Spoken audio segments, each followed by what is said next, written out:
আজ একটা গল্প শোনাবো। গল্পটার নাম হচ্ছে শেষ গন্তব্য।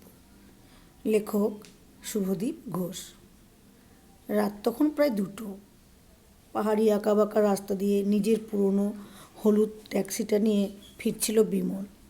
চারপাশ একদম নিস্তব্ধ, শুধু গাড়ির ইঞ্জিনের একটানা শব্দ আর ঝিঝি পোকার ডাক শোনা যাচ্ছে। সারাদিন খাটুনির পর বিমলের শরীর অবসাদে ভেঙে আসছে। সে ভাবছিল বাড়ি ফিরে এক মুঠো ভাত মুখে দিয়ে একটু ঘুমোবে। ঠিক এই সময় হেডলাইটের ঝাপসা আলোয় সে দেখল রাস্তার একপাশে একটা ছায়ামূর্তি দাঁড়িয়ে। নির্জন পাহাড়ি রাস্তায় এই কুয়াশা ঘেরা রাতে কাউকেই সচরাচর দেখা যায় না। বিমল প্রথমে একটু থতমত খেয়ে গেল, কিন্তু পরক্ষণেই ভাবল হয়তো বিপদে পড়া কোনো মানুষ। সে গাড়িটা লোকটার পাশে গিয়ে থামালো। গাড়ির কাঁচ নামিয়ে বিমল দেখল লোকটার পরনে একটা ঢিলেঢালা কালো চাদর, মুখটা কিছুটা অন্ধকারে ঢাকা। বিমল বলল, কোথায় যাবেন দাদা? এই রাতে তো এদিকে কোনো গাড়ি পাবেন না। অচেনা যাত্রীটি গম্ভীর স্বরে বলল, আমায় নিয়ে যাবে? অনেক দূর যেতে হবে। বিমল বলল, উঠুন। কিন্তু কোথায় নামবেন সেটা তো বললেন না। অচেনা যাত্রী পেছনের সিটে বসতে বসতে বলল, আগে গাড়ি চালাও, যেতে যেতেই আমি আমার বাড়ির ঠিকানা বলে দেব। বিমল আর কোনো কথা বাড়ালো না।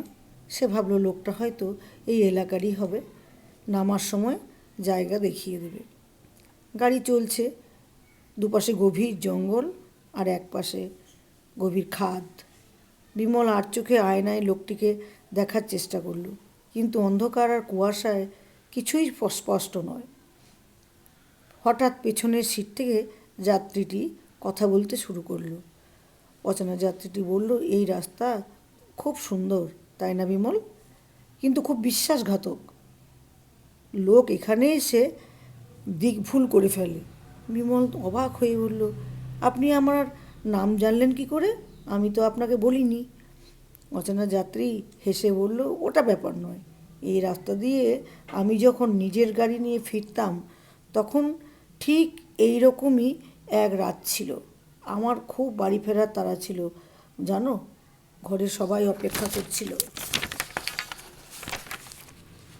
বিমল ভাবল লোকটা হয়তো তার পুরনো স্মৃতির গল্প বলছে।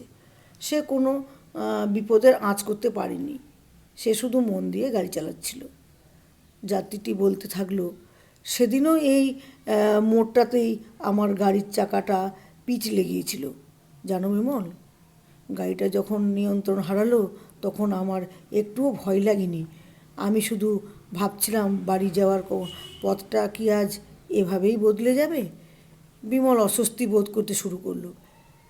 সে ব্রেক চাপার কথা ভাবলো, কিন্তু হঠাৎ দেখলো তার গাড়ির গতি বাড়তে শুরু করেছে। বিমল বলল, আপনি এসব অলক্ষণে কথা বলছেন কেন দাদা? আর এই তো সামনে একটা মোড় আসছে, এখানে তো কোনো ঘরবাড়ি দেখছি না। আপনি কোথায় নামবেন?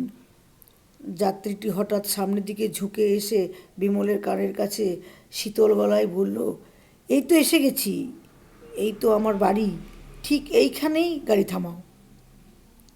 বিমল আতঙ্কিত হয়ে দেখল সামনে কোনো বাড়ি নেই, শুধু রাস্তার রেলিং আর তার পরেই অতল খাদ।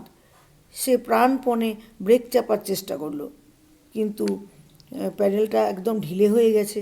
স্টিয়ারিংটা যেন কেউ অদৃশ্য হাতে উল্টো দিকে ঘুরিয়ে দিচ্ছে। বিমল চিৎকার করে ব্রেক করলো, ব্রেক ধরছে না। এ কী হচ্ছে? সামনে তো খাদ, এখানে আপনার বাড়ি কোথায়? অচেনা যাত্রী বিমলের চোখের দিকে তাকিয়ে বলল, আমার বাড়ি এই নিচে বিমল। 10 বছর ধরে আমি একা ছিলাম, আজ তুমি আমার অতিথি। চলো, নিচে গেলে আমার পুরনো গাড়িটাও দেখতে পাবে। শেষ মুহূর্তে একটি বিকট শব্দে রেলিং ভেঙে ট্যাক্সিটি আগুনের গোলার মতো কয়েকশো ফুট নিচে আছড়ে পড়ল।